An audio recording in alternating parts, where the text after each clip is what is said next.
আজকে যে আপনারা যে আন্দোলন করতেছেন, আন্দোলনের মেইন কারণটা কি এবং উদ্দেশ্য কি?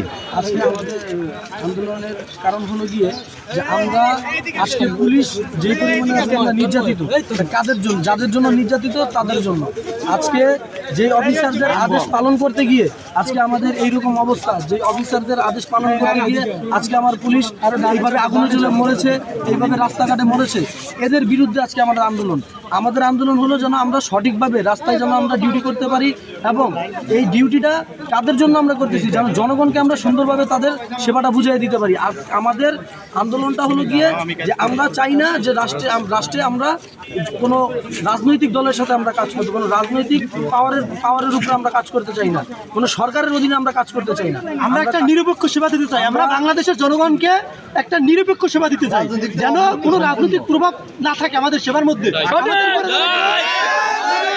আমাদের সেবা দেওয়ার মাঝে যেন কেউ কোনো আঙ্গুল না দেখাইতে পারে, যেন কেউ কোনো বাধাগ্রস্ত না করতে পারে যে তোমরা এই সেবা দাও, তোমরা এই সেবা দিতে বাধ্য। আমরা প্রকৃত সেবাটা দিতে চাই।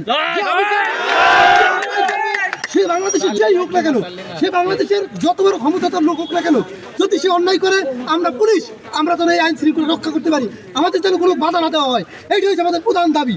আমরা কোনো রাজনৈতিক দলের সাথে থাকবো না, আমরা কোনো বিসিএস দলের আন্ডারে থাকবো না।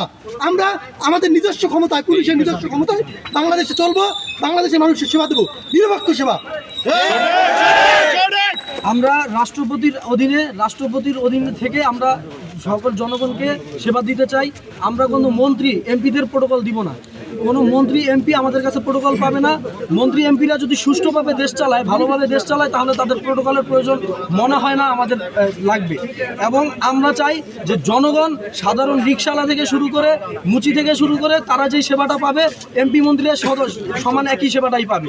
তাদের অপরাধে যেই সাজা হবে তাদের অপরাধে একই সাজা হবে, কেউ এইখানে বৈষম্য থাকবে না। আমরা চাই না কোনো শাস্তি তাদের উপরে আমাদের কোনো থাকুক। আর এইখানে তারা আমাদের উপরে যে হুকুমগুলো চালিয়ে এসেছে এতদিন, সেই জিনিসটা তারা এখন থেকে যেন না করতে পারে।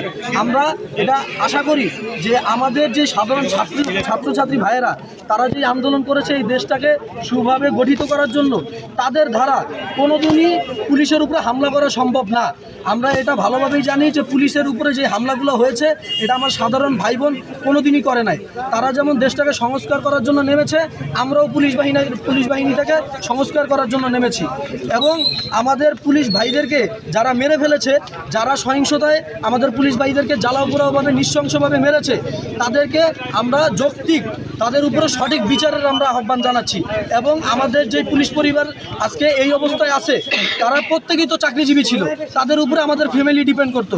আজকে যদি আমি মারা যাই তাহলে আমার ফ্যামিলি তো পঙ্গু হয়ে যাবে, আমার ফ্যামিলি তো চলার মতো কেউ নাই। তাহলে তাদের প্রত্যেককে উপযুক্ত কর্মসংস্থানের ব্যবস্থা করে দিবে, না হলে প্রত্যেকে সরকারি চাকরির আওতায় আনবে, প্রত্যেককে ভালো অবস্থানে নিয়ে দিবে। আর এর আমরা সুষ্ঠু বিচার চাই, তদন্তের সাপেক্ষে এর প্রত্যেককে আইনের আওতায় আনা হোক, এটাই আমাদের যোগ্য।